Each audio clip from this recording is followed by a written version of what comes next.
C'est le mois prochain aussi que les salles de spectacle pourraient commencer à rouvrir avec un protocole qui reste encore à définir. Quelle jauge dans les salles, quel rythme de représentation. Pour trancher, peut-être le monde culturel regardera-t-il à l'étranger, car au-delà de nos frontières, certains lieux de culture ont déjà rouvert. Et on a fait le choix ce matin de regarder ce qui se passe à travers le monde avec vous. Angèle Châtelier, bonjour. Bonjour Mathieu. Alors pour le théâtre, par exemple, où peut-on aller voir une pièce aujourd'hui ? Eh bien, à New York depuis une semaine, mais dans des conditions très strictes. 150 personnes maximum dans la salle, avec masque obligatoire évidemment, et un test PCR négatif à présenter. L'objectif, que les lumières de Broadway se rallument complètement à l'automne. Et puis, d'autres ont eu la chance d'entendre ça.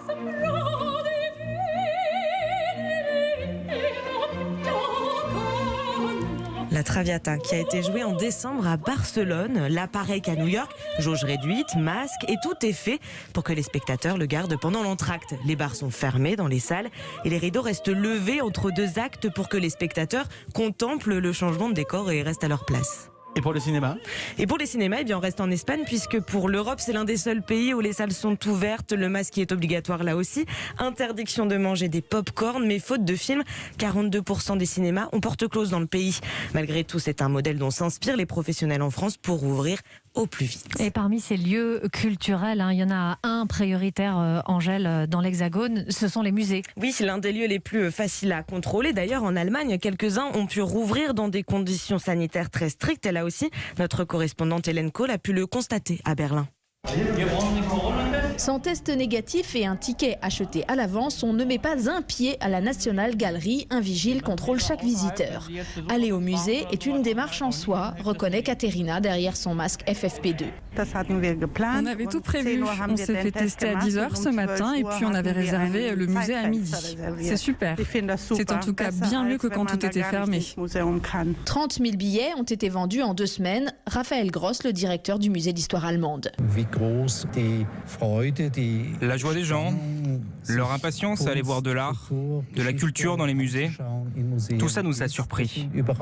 Steffi et sa collègue pensaient aller admirer quelques toiles de maître pendant leur pause déjeuner. On avait justement un test négatif du jour, mais il n'y a plus de créneaux pour visiter le musée aujourd'hui et demain. Et elles s'attendent à ce que tout referme à nouveau, car l'épidémie repart à Berlin et au-delà de 100 cas pour 100 000 habitants, ce projet pilote dans quelques musées de la capitale devra être arrêté. Voilà pour les musées, mais d'autres comme vous, j'imagine, Mathieu, attendent la réouverture des salles de concert. Alors cette ambiance-là, l'Australie la connaît déjà, mais là-bas le contexte est très différent. Le pays a opté pour la stratégie du zéro Covid. Il n'y a plus que 10 cas de contamination par semaine. Alors il y a un mois, le groupe Tame Impala a pu jouer devant 2000 personnes, debout, collées les unes contre les autres et sans masque.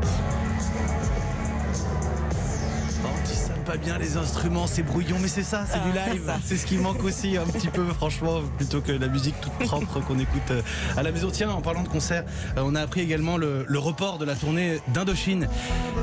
Et c'est pas n'importe quelle tournée, c'était les 40 ans du groupe. Ils devaient fêter ça cette année, report à 2022. 2022, premier concert au Stade de France le 21 mai pour le retour de la musique et des concerts. Il faudra donc attendre encore un peu.